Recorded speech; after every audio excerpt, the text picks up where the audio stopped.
Maituturing na pagkasira sa tiwala ng publiko at malversation o paglulustay ng pondo ng gobyerno ang ginawang paggastos ng tanggapan ni Vice President Sara Duterte sa mahigit 73 million pesos na halaga ng confidential funds mula December 21 to 31, 2022. Kaya para kay Bicol Saro Party List Representative Terry Ridon, House Justice Committee member, hindi maaabsweldo sa pananagutan si Vice President Duterte kahit isauli nito ang naturang pera sa pamahalaan. Pinagtibay ng Commission on Audit and Bank ang notice of disallowance nito sa mahigit 73 million pesos na halaga ng confidential expenses. Ito ay dahil walang kinalaman sa information gathering at surveillance activities para sa national security at peace and order ang pinagastusan ng milyong-milyong pisong halaga ng confidential funds ng Office of the Vice President noong 2022.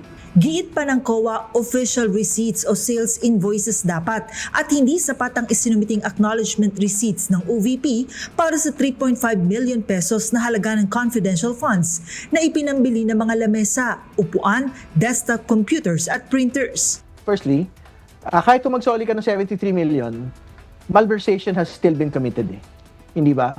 At the level of the Ombudsman.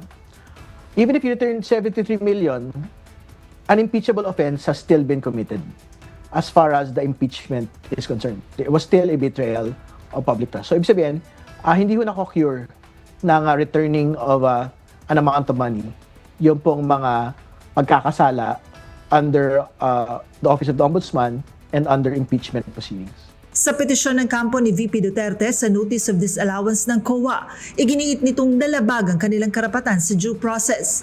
Pero nanindigan ng COA na walang batayan ng apela.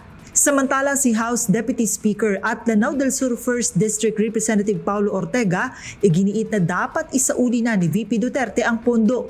Endorser ng ika-4 na reklamong impeachment laban kay VP Duterte ang kongresista. Aniya kung talagang nais ni VP Sara na ipakita ang kanyang accountability bilang public servant, mas mabuting isauli na lang ang pondong ipinababalik ng COA. Dapat din anyang managot ito sa pera ng bayan na ipinagkatiwala sa kanya. Maging ang ombudsman naniniwalang mabigat na usapin ang pinagtibay na disallowance ng COA laban sa OVP.